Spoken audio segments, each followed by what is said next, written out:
Hi there, welcome. My name is Jeff, and I'm here with Scuff today. Scuff, why don't you introduce yourself to everybody? Hi, I'm Scuffed. I'm a 20-year-old North American flex sport player for Avidity. Um, I don't know what else I'm supposed to share about me, so I'll leave it to you. Hey, no, that's good. That's what we're here for. So I appreciate you taking the time to come talk with us, and we'll get to learn a little bit about you. I want to start off. You talk about being a flex support player. What's your favorite hero to play? Well, that's a good. I probably Kiriko. Kiri. Kiri? Why Kiri? Why Kiri? Um, I think I don't know. I played the game back in Overwatch 1, but the thing that like kept me coming back to Overwatch 2 was Kiriko. Like that's by far the character I just have the most comfortability on, and I don't know, something about her just clicks with me. She's also the first character like when I started playing competitively, like she was really strong. It was during that like that San Francisco Shock Dallas Fuel like grand finals era where it was just you were playing Monkey, Kiri, Sojourn, and just like flipping around like that. I love that meta. It was a super fun meta. Kiriko was so strong back then. So that's like probably like peak character for me, like release Kiriko. It makes a lot of sense. I gotta say, when I think of you, I do think of your Kiri. Like that is, it kind of goes hand in hand. All right. Let's assume you and your squad got to actually like step outside for a bit. And according to one, that doesn't happen very often. But who would win in a foot race? What do you think? If y'all all lined up and actually went for a sprint, maybe it's a short sprint. I can imagine Who would win in them a out of the foot race? house, but I mean. I think I'd be a good shout. I think I'm one of the more athletic players on the team, and I still like go on runs and stuff. I think most of them like don't do anything athletic whatsoever. But excluding me because I don't want to answer me, that's lame. Um, I feel like Pella might be secretly fast and he's just not telling us. Like he might be actually athletic, or Wub. Like Pella or Yeah. Wub would be my bets for like a horse race if I wasn't in it. Oh, that's amazing. I mean, Wub Yeah. said you. Just Yeah, because I think I'm the only one who yeah. works out or like runs on the team. Like I don't think anyone does any extracurriculars. They just like Nemwa. I know Nemwa is not getting up and doing anything wrong. So Hey, it's been proven that exercise I improves know, your and I didn't reflexes. exercise nearly as Yes. much this past the first season of OWCS, and it was a harder season. It's just harder. Working out is You more. noticed that. That's actually kind of interesting. You actually Oh, notice a difference totally. not Like, getting exercise in mentally, your like gameplay. getting through like a 4-hour block of like Nightmare and SSG, like for some reason running just makes you more mentally prepared for that. Like it's you're more energized going into the block. Because 4 hours of like trying your ass off, it's hard. It's harder than the 30 minutes Yeah. of trying your ass off going on a run. So it kind of just prepares you for that day. You bet. That was just supposed to be a fun little get to know you Yeah, question. Actually, some amazing insight. yeah. Yeah, I love it. I love it. What's on your desktop background right now? It's pretty much always that Studio Ghibli still of the like My Neighbor Totoro sitting next to the girl at Oh, the stop sign. I love yes. that image. I'm a big I'll have to Studio get you. Ghibli fan. Wait, let me go see if I can Uh, find. I have some Studio Ghibli stuff running around my house. Like here's a little cat from Kiki's Delivery Service. I'm a big fan of Studio Ghibli. that's amazing. That's amazing. That's right after my own heart. Right after my own heart, right there. So I was an animator once in a Really? former life. So Oh, I'm a you were big an yeah. animator I'm in a big former Studio life. Ghibli Okay, not this one. it's I'm just so old. I've I lived a get couple lives. I that. think at this point. That's anyway. That's amazing. I love Studio Ghibli too. That's awesome. That's awesome. What's your favorite movie? What's your favorite Ghibli movie? That's a really good question. I really like Princess Mononoke. That or Spirited Away. That's I was yeah. Princess Mononoke Spirited has Away got to be like my pick. is like the whole movie is really really interesting and intriguing, but Princess Mononoke has that like mystical like I don't know. It's longer and it's slower, but it just does something to me. I like that movie a lot. It scratches a bit of like that fantasy. Like I grew up playing D&D, that kind of stuff, and Princess Mononoke kind of scratches some of those That fantasy D&D sides. world, I yeah, think. totally. Yeah, yeah, for sure, for sure. All right, let's talk about Overwatch for a little bit. How do it seems to be an interesting jump, and it seems to be kind of a different story for everybody on how you go from just like playing a game and just enjoying a game with friends to wanting to like compete in officials. How did you get started competing? That's a really good question. Okay. I started competing way back. It was like towards the end of Overwatch 1. It was during that like dead space where Ball Hog and Sigma Ball was played. It was just like nothing was happening. No, they weren't adding anything to the game, and I was like bored of ranked. Finally, like after 5 years or 4 years of playing ranked, I was finally bored of ranked, and someone offered, one of my friends from like a pug server offered for me to join a team, and the coach of the team was Raylini. And I played on that team for like a year, and that was during like that really strong Kiriko meta. So I was just playing with me and Ray were on a team, and we didn't really do tournaments or anything. It was kind of just like a fun team with some of that pug server friends. Like we were scrimming 4K or 4.4 or whatever, you know. We were just like, we weren't good, but we like scrimmed every day, and so that's kind of where I got like my basics. Like that's where like my Kiriko fundamentals came from, and that's like where I met Ray. And so I think it all started from one of my pug server friends. He's an ex-convict. He was in jail, and he now runs some Overwatch pugs, and I guess invites people to come join his team in the free time. And so after that, I got like the competitive itch, and I just kind of kept on going. I mean, was it just kind of recognizing that it was an elevated form of Overwatch when you get into Yeah, that I mean, environment? it was just fun. Like even during, I think when I very first joined, it was at the end of Overwatch 2 or Overwatch 1, so before Kiriko was in. It was like that. I mean, I don't know if you played the game competitively at the time, but Moira 6-man was really strong. So like Moira, D.Va, Monkey, Reaper, I think like Echo, and it's just like this weird like Death Volley comp. And I didn't really enjoy Moira at the time, but I loved playing Tracer in that comp. And I was good enough, like just mechanically as a player, I didn't have to play my main role on that team. So I would play Tracer every once in a while. I just like, I really enjoyed, yes, the competitive environment, being able to talk to people, having them respond to me. That's like where I unlocked those values. That's amazing. Scuffed secretly Tracer player. Yeah, I had I no idea. love I had no this. idea. I wish I could be good enough as good as Zomba to be able to play that on the main stage. Like I wish. Oh, you and me both, my friend. You and me both. Hey, Tracer's my second highest played hours, behind Reinhardt. I bet it would be for me too if I counted up all my accounts and all my hours. That's amazing. All right. Okay, so back in those early competing days, one of your very first teams, like at least listed on Wikipedia, right? So according to what those records are, you're playing on Timeless, like pretty much right out of the gate with some very experienced players. Now, knowing that you had met Raylini a lot, so early in your career, it's kind of making a little bit more sense. But you're playing with a lot of experienced vets on this Timeless team, seemingly like right out of the gate. What was that like? Was it intimidating playing with some of those gamers? Totally. I mean, it was cool. It was cool before it was intimidating. It was like, I mean, I remember how it all happened still. It's like, I mean, it was very early into my career. It was, I think I had some of the help from the fundamentals of playing just with Ray for so long. I mean, she was like, newer to coaching at the time. So we were just like learning together, but I think I had like really good fundamentals. I played maybe a season or two of OD in between that never got like put on my Liquipedia. But then I had just like one, like a Ranga block for Cal, because Cal was on Timeless at the time. And Cal was just going back and forth, like missing blocks a lot. So they were kind of looking for a sub flex support, and I just did really well in the sub block. I think I was just like more excited than other ringers because I got to play with Kuffa for the first time ever and Wub for the first time ever. It was really, really cool to me. And I was totally starstruck when they asked me to like join as a sub.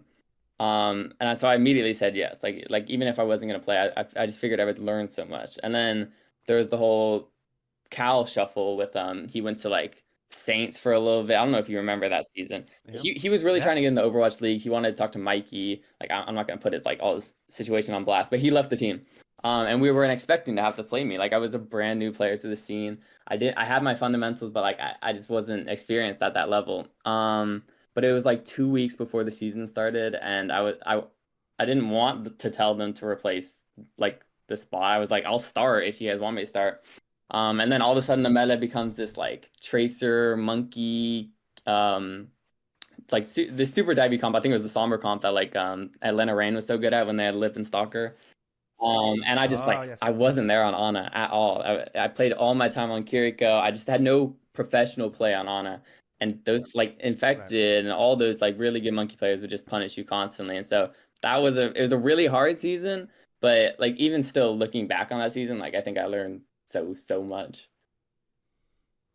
You definitely seem to talk about it fondly. Yeah, even though I don't think about it that fondly. Like I think about it and I remember like I still remember like the Pirates and Pajamas series that I threw, and like I remember all the bad points of that season, but it's hard to not grow from that type of season. And the fact that I'm still playing, I think says like I enjoy the game enough to come back. But like I was heartbroken that season for sure. Like after I took a break from Sure. Overwatch. And I think you might have like a question about all that stuff later. So I'll leave it at that. Yeah, fair enough. Fair enough. Uh, we'll just actually, you know what? I do want to follow up on that. What was something you took away from that timeless experience from that time there? Was there something that you kind of carried with you through a little bit of that? There weren't many good feelings I carried on after that season. I think a lot of them I had to turn into good feelings. Because a lot of it was just like it was just doubting myself and doubting like what I was capable of. That team went from like I think second place in the season before that to like 10th or something. Like we just didn't even make playoffs. Because we just had like a really bad spiraling out, and we didn't have a bad like that bad of a season. Like I think we beat the top two teams in regular season. Like I think Wisp went on to win that season, and we beat them in regular season 3-1. And then we beat Saints, who we just really wanted that revenge on. I think we also beat them 3-1. And those were the 1 and 2 teams. But then we just like fell apart in a map 5, and it's just it was such a hard season.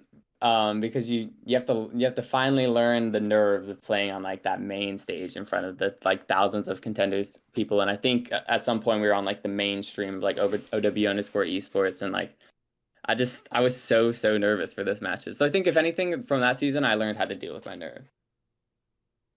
I mean, that seems like a really good thing to know how to deal with coming into Yeah, 2025. it was very though. helpful. And I don't even think I fully got rid of them for when I came back. Sure. I think it took like I don't know.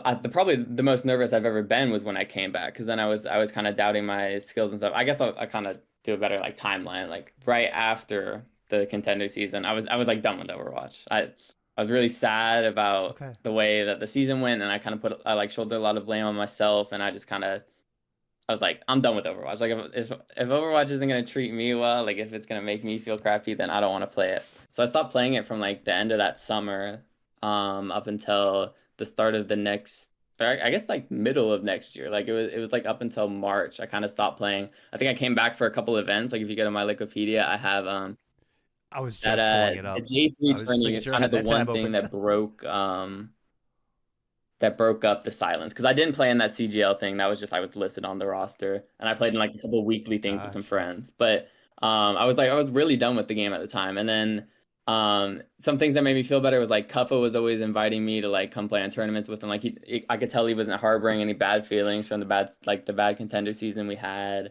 And there's things like that slowly built my confidence back up, and just like getting second in a pretty big tourney, and my teammates still wanted me around. And then I played in some random qualifier things, but I was really like uncommitted at the time. I was much more committed to school.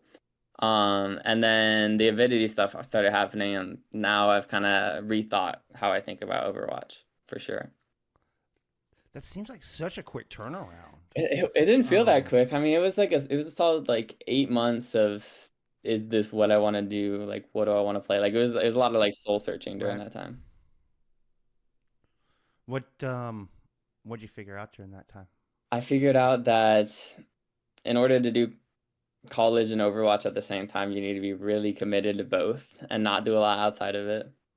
I learned how to deal with like, I think my ADHD is like a really big factor of like why I even enjoy playing Overwatch so much.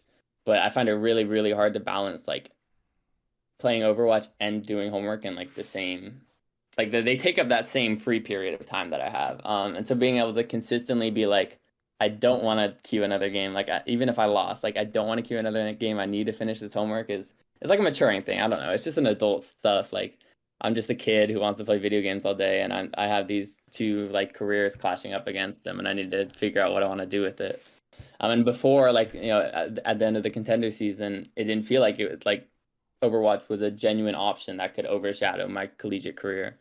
And now it does. And it's just like now I need to reevaluate again and be like, well, shit, I'm in this spot now where we are doing well, and we're consistently getting better, and we're in this tier 1 league, and it's taking up like a butt ton of my time, So why would I not like fully commit to it? So I mean, I'm still dealing with that question now. I hate saying that out loud, but I am. No, I think that's a real maturity to say that out loud. I mean, that balance, balance is always going to be a struggle. It's not like you just lock in balance and suddenly you've got it for the Yeah. rest of your life. You know, so that will always be a struggle. And it sounds like you're excelling at it. I think that's amazing. I think that's amazing Well, thank you. insight on it. Well, yeah. And I think both are important. Like, of course, you want to still focus on getting an education. Like, that's super important Yeah. too. Like, don't neglect that either. Don't neglect that either. Wow. Yeah, that's awesome. That's awesome. Okay, going through. I mean, in that amount of time, you know, what I guess what saying feels like a relatively short amount of time. It seems like you played in a couple of different circuits. So now, obviously, now we'll see. I don't know how accurate Wikipedia is at all of this, but I mean, there's definitely there's a little bit of collegiate in there. There's some grassroots, CGL stuff peppered Yeah, through so in there. it'd be after that contender season. There is collegiate stuff. Like I was still doing collegiate at the time. Actually, I actually transferred schools after that contender season, like starting the next year. Yeah. So I came back home. I was in California for like just a little bit there. I went to school in California and I came back to Texas. But like all those tournaments, they're just like little one-off things I was like begrudgingly doing. Like until calling all heroes. I mean, I guess that's another thing that happened during those 8 months of soul searching. I kind of found my identity and like started identifying more with the calling all heroes crowd. But like during that time, it was much more about like finding myself than it was playing Overwatch. Because I think playing Overwatch kind of replaced having to find myself. Like I think it was what I could do instead of having to think about those big picture topics and stressful things. Oh, you're getting some deep. Yeah, well, wisdom I mean, now, my I did friend. when I transferred schools. I transferred from computer science to psychology, so I started thinking a little more cerebrally. Anyway, Hey, you kind of found your niche there. That's amazing. How did calling our heroes how did that impact your career? I mean, of all those, so all these different circuits, that's the one that seems to stand out. What and you still play for Queen's Gambit, yes? Like you're still. we're gonna see going into this next year. I played for them all of last year, or pretty much all of last year. I went back and forth on some teams. Right. But this year, I'm just having so much trouble keeping up school and OWCS. I might not do call at least for the first little bit, like maybe over the summer or something. But we'll see. I still absolutely love the tournament, and I love the community involved. I think that's like the big thing that keeps me even wanting to do it in the first place. That's why I came back in the first place. Is because the people who kind of really helped me stabilize and soul search and find who I was were the friends that I made in Calling All Heroes. And I made those friends like before I even identified as non-binary. Way back when I first came into the scene. Bun was on, I think, genuinely my first team outside of that Relegation team. Which the Relegation team never really played in any tournaments or signed up for anything. Like if you scroll down to the very start of my Wikipedia, I don't think you'll find anything else. I think some of the first things you should find is with a team called Prism FC, which was me, Bun, Two Fish. If you know wait, was it Two Fish? No, it was Captain Prash, who you definitely know. And then I mean, who else would be on that team? Like H Key, I think his name was Hydra. Just like just a super random squad, but Bun was on that team. So that's kind of like how I first found out about Calling All Heroes, because she's like just like the Calling All Heroes superstar. And then yeah, I just got into the scene. I met a lot of people I really liked, and that's kind of just where I found my friend group. So, why would I not identify with them? That's amazing. And so, yeah, Calling All Heroes is as much about building up like your friends in the social aspect as much as competing. Yeah, and I think another big factor for me was like being able to join friends that were actively building their career, like who needed like a better flex support. It kind of just like it helped me help my friends, especially on Queen's Gambit. Like I don't think Super Shy Ivy was the same deal. I think Katori is a really established good tank player, even if she wasn't at the time. Yeah. I think people were really starting to realize that.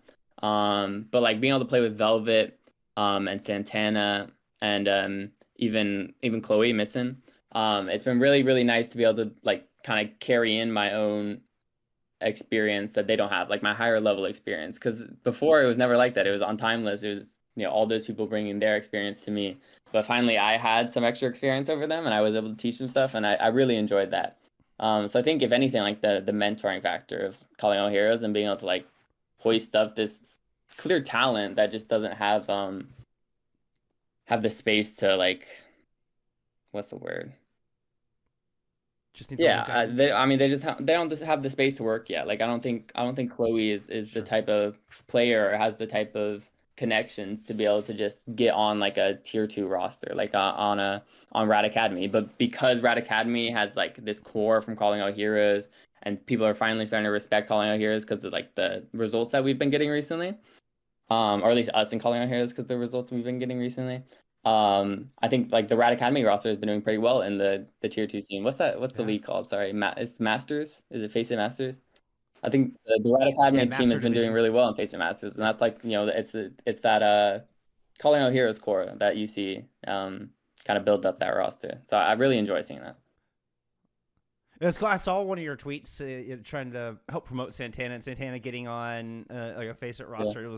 It's awesome to see Santana competing on Rad Academy. I will bet. I need to get them on. I need to get them on stream soon. Yeah, Actually, I they need to had get a them on stream. banger. I think it was last night or the night before. They went map 5 against Tanuki. You missed it. It's They'll shame. keep It's a on going shame. map 5 though. I'm sure. Yeah, as I was saying, we'll get them next time. There'll be more. Okay, so let's talk about Avidity a little bit and Yeah. talk about how you end up on this squad. You joined in September of 2024, just before season 3 started. Is that correct? Yes, yes. So How? oh, sorry.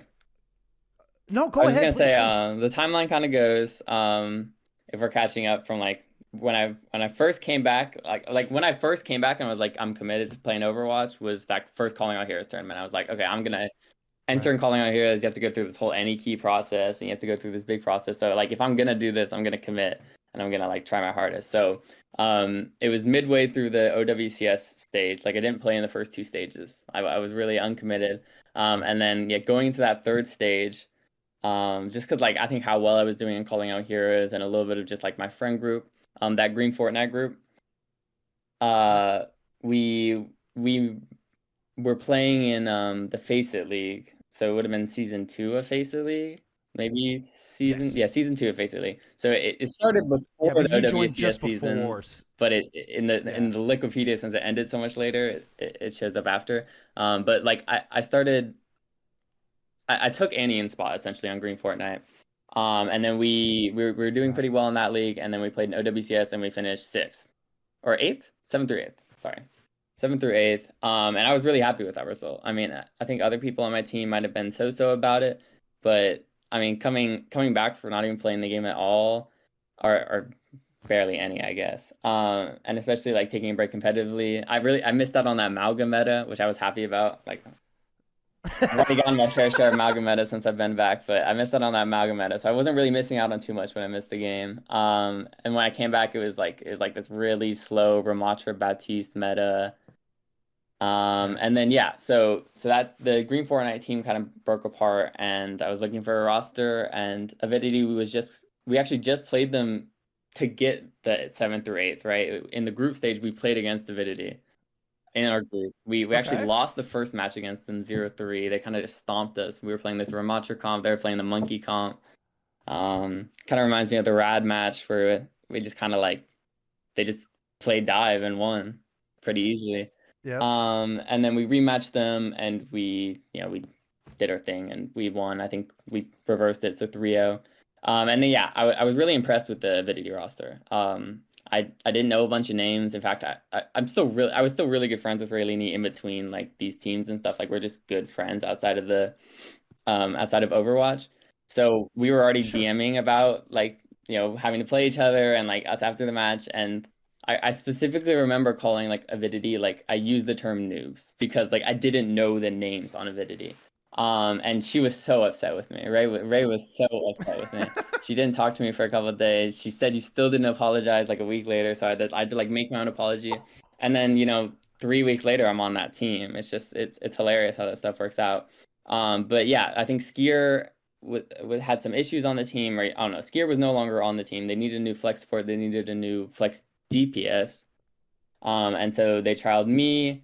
And I said yes pretty much immediately. I don't think there was too many like other flex supports on the market, but I also think Ray just like likes me as a flex support, so it's kind of easy to find that role and get that role. And I just really, I think I enjoyed the environment like right off the bat. We had Nat on the roster at the time, and he's just like a great coach. He's tier 1 now on Gen G. It's a really like competitive culture. On Green Fortnite is just a bunch of friends who would have a manager, get them a scrim or two, and we'd show up and we'd either have fun or we'd get stomped and we'd be sad about it. But Avidity, yeah, it's really like it's a workforce. It's like, you know, you have 30 minutes before scrim. You're supposed to be there every scrim. It's called pre-scrim, where we kind of discuss and get on the same page and just kind of, you know, it's just like developing a little bit of an environment before you get into the block, so you're not joining 5 minutes late. Yeah. Because that's kind of the hole some teams find themselves in. And I think like Timeless was like, that roster had a lot of problems of starting scrims on time and just showing up and putting your 100 in all the time. So I think Avidity, that's why you see the results that you see so consistently, is the way that Ray runs his team and the structure behind it. It's just it's constantly result driven, and like you always want to see improvement, and there's just always a VOD happening or something to be learned from, right? And I really like that on Avidity. Right. So I think I made the right choice going to stage 4. Yeah, I mean, it sounds like it was just almost a puzzle piece. Good fit. Yeah, it was hilarious finding myself on the same team as Ray. I think it was a year and a half later. If I don't know, you can look at the dates and add them up, but it was years later, and I never expected to be on the same team as her again. But it's been fun. It's been really fun. And then, of course, well, I was gonna say Wub comes in, but Wub doesn't actually fill the flex DPS role. Wub fills the hit scan role. Okay. And just like swaps roles. So, yeah. I mean, so Green Fortnite broke up. You know, some players retiring. Some players just didn't want to play with each other anymore. Kind of just had like a team falling out. So I go to Avidity. We need a flex DPS. There's not a lot of options out there, so I go like on my hands and knees begging for Bun to play with us, and we get her to play. I think that move worked out really, really well for us. I think, as you already probably heard from Wub, like the team it's pretty inexperienced when it comes to like competitive experience. Like even me, I'm pretty new to the scene. But Bun kind of brought in some of that, like, even though she's not a veteran herself, she's really knowledgeable in the game. Oh, she's a veteran. She's been competing at T2 for a long time. We'll call her I mean, she's younger than me, so it's weird to call her a veteran. But she just has. That's wild. I know. It is crazy. Like a solid 5 months younger than me. But it's just, I don't know. She sees the game in a different way, and the way she's able to command her teammates, like she's just a really good leader and a player to have on the team. So I really think she kind of elevated us those next few seasons, especially during that. It was the FACEIT run at the end of last year where we got 3rd. Yeah. I think she was really helpful during the meta. It was a Genji meta. It was like Genji Pharah, and she just, I don't know, she did her research. She was always prepared. Like I think she was a really standout teammate. So I think her and Wub as a combination for that DPS line like really helped us that season. Those 2 seasons, those 2 tourneys. That's awesome. It's cool to hear about the lasting impact that a player like Bun has had. You know, and the way you talk definitely sounds like that. That maturing, that those teachings carried over into 2025 and part of your success there. Is that does that ring true? Yeah. I think it for sure rings true. I think it was really. I mean, the start of the year has been pretty crazy. I mean, it's all happened so fast. It was weird to like go from. We had at the end of the year, you have the last stage of OWCS, the FACEIT stuff, like all that's happening, and then boom, you're in 2025, and you're playing for your spot in like the Premier League, like it's yes. Let's talk about that. It didn't feel very real. It felt very like I didn't know how to feel about it. I didn't know the stakes. I didn't really understand it all. I just kind of played in it, and I was really, really happy when we qualified, but if I'm being honest, like I don't think I fully understood the scope of what we were qualifying for. And so I think since then I've had like a slow burn of like the pride that I'm supposed to feel, like, oh, we made it. Like, oh, we're tier 1, like we're playing against these partner teams, like we're on the biggest stage we can be on without going to LAN. and it just didn't occur at first. Like it's weird the way formats can just change, and then all of a sudden you're like we were 5th, 6th in OWCS before, but it just feels different Right. now. It just feels like it's this established league that like we've earned our spot in, and we're keeping our spot, and we're like not taking names, but we're proving our names, you know. Yeah. So it is really exciting. I think it's still hard to be like overly ecstatic about it. I don't think we overperformed this season or anything. But I'll just let you ask away. What do you want to know about this? Well, okay, let's back up just a little bit, because during that season 3 that we were talking about was suddenly there's a promotion relegation system introduced. Like, how did that what kind of effect did that have as a player? Like, suddenly you're like, wait a minute, like this is a direct path. There's no like you have to get in on somebody's good side and hope you land on one of these big name teams. You can just work your ass off and make your way there. Did that change the motivation? Did it not really sink in, and you're just like, hey, I'm gonna be doing my best no matter what? How did that affect things when that got announced there towards the end of 2024? I think it was like off the bat, it was just cool. Like it was just, oh, this is probably the way things should have been for a while now. It was kind of just like, oh, we're moving in the right direction. Like people, they still really want to see this esports succeed, and we're just moving in the right direction. So I was happy with that. I guess when you're kind of already on that like cusp of being tier 1, and like you kind of almost expect or hoist yourself up to be like if I'm not tier 1, I'm disappointed in myself. So I think Right. going into that tourney, it was kind of like this is the expectation. Like the expectation is that we'll qualify. And even in that qualifier tournament, like maybe I wasn't expecting to do it. So like I feel like we kind of did it easily. Like we qualified through the upper bracket, and like there was definitely like a harder path to go through. So there was like pride in that. There was, we kind of crushed our way through to make Yeah. it. But even then, like I just think it's a really cool system that like keeps the burners on. So even when we do make our spot, right, like we can get relegated the very next season. And then you have to play extra games during the off season. So I think as a team, we're happy with how we ended the season and where we are right now. But we want to start looking to punch up soon. I mean, those quals, y'all did ace those Right, quals. I mean, we you got hit the like maps 6-1. but now my Yeah. Ajax on one of the maps. That's all I'll say. I still remember Hey, it. though, I mean, clearly. Esperanza. Oh, hey, you know what? I mean, we've heard you had your own bit of fun on Havana at one point. So it Me? seems like everybody, yes. Wait, I don't know what you're even referencing, but there's the NYTP on Havana is what I. Oh, is that That was NYTP? Oh, okay, so that NY was makes up the NYTP. All right, silliness all of right, never mind. everybody else on the team. I We got see. that Never, covered. So everybody forgive else me, has to be forgive me. stone cold serious because NY is going to be silly for you. Got you. Forgive me. Forgive me. That was that. You're exactly Yeah, right. That was the that TP TP I was was thinking of. that clip is so funny because in the comms you can hear me yelling NY, like I'm telling him don't do it, like as he's doing it, like I'm like Yeah, NY. yeah. Crazy. Just crazy that can happen in a match. Amazing, amazing. Now you're just getting my ADHD distracted here. But you're talking about like you had to kind of expect going into that, like you had to. It sounds like you already answered as far as you had the confidence that you knew you were going to win those quals. Did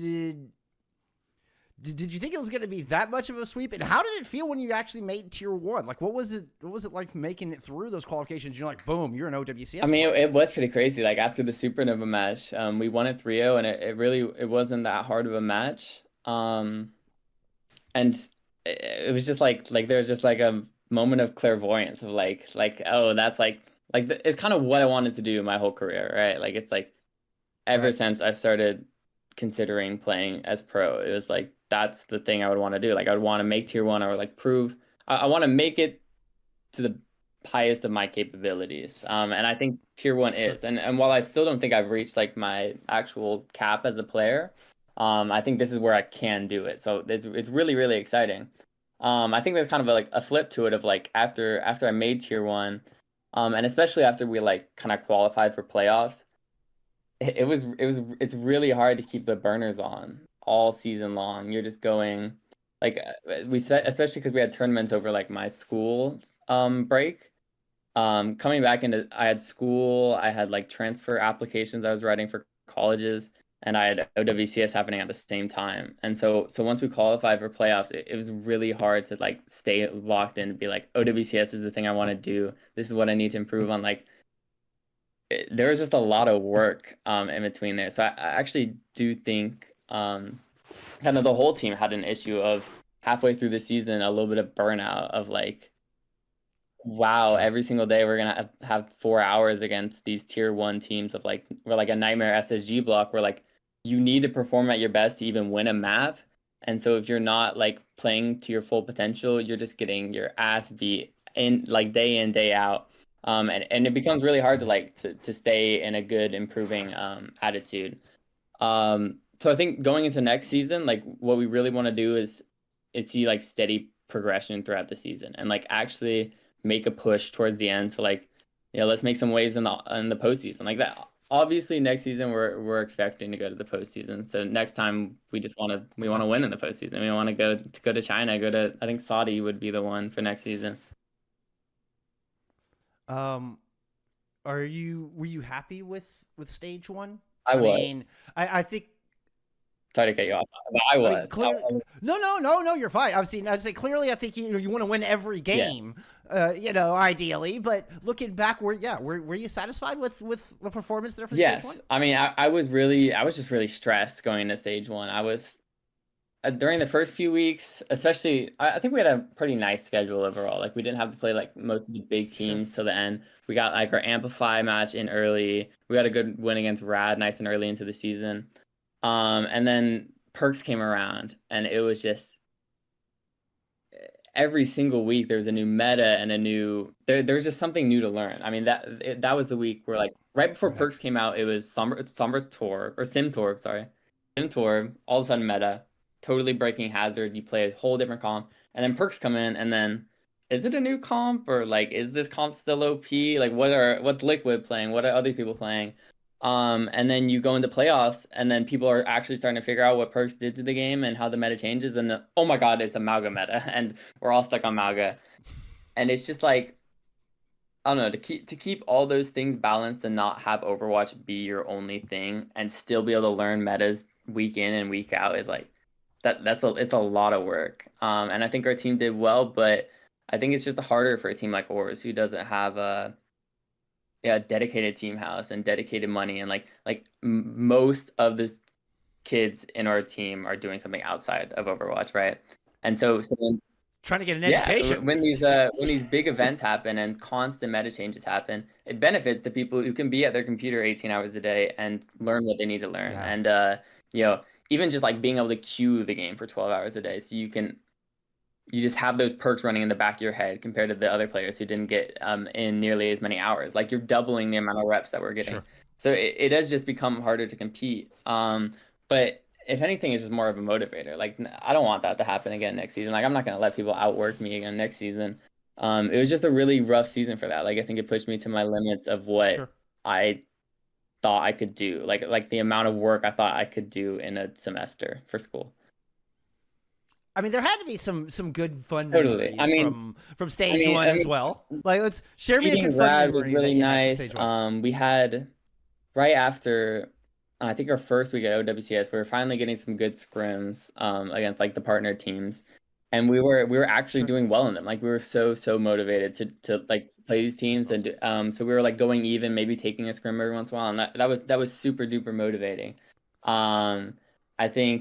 I think Ball Comp was like, we just had a blast on Ball Comp. Pella is one of the funniest players, if not the funniest player on the team. And so just having him in kind of like brings like a light to like, things are just a little more humorous when he's in, And Ball Comp is a little more humorous in itself, right?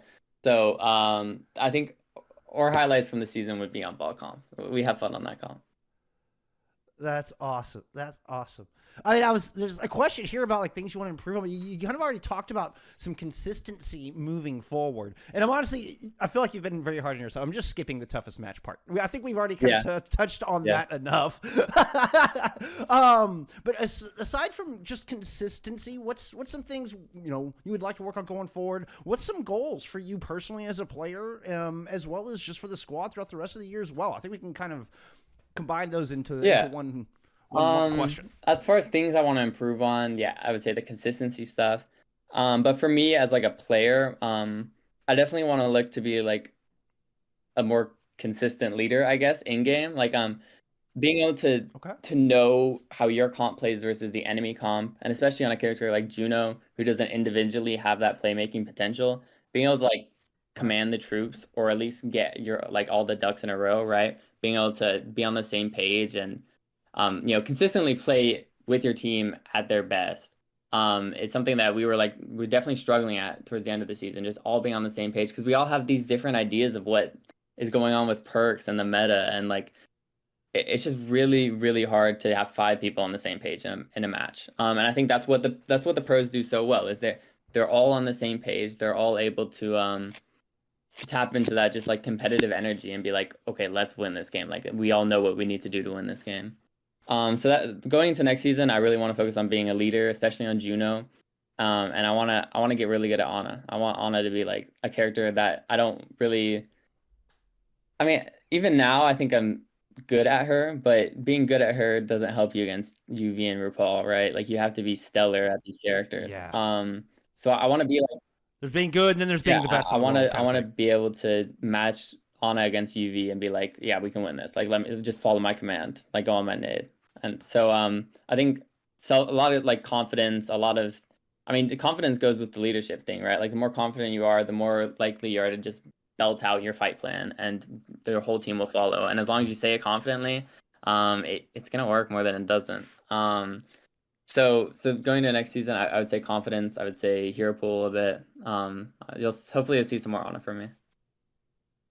I can't wait. I can't wait to see you grow and continue to see the awesome Kiriko, and then adding the Ana to the kit as well. Scuff, thank you so much for taking the time to come talk with me. This actually went a bit longer than I anticipated. So it would go longer with me. I kind of yap a lot. No, it's been amazing to get to know you. It has been absolutely wonderful. Where can fans find you out there? Do you stream? Okay. Well, with some newfound calling all heroes money, I actually have upgraded my computer to where I can stream. If I do start streaming, it would be at Scuffed_W. Maybe I'll start streaming some FPL matches, because FPL is really, really fun. That came out recently. We didn't get much time to do it because of like postseason happening, but now that I have a week off, I'm gonna be looking to grind it a bit. So yeah, I mean, just any social I think is Scuffed_W, but I don't really use them that much. I'm not really a social guy. I'm more of a gameplay guy. Awesome. Well, look forward to seeing you in game in the future. I really appreciate it so much for coming. Of course. Thank you.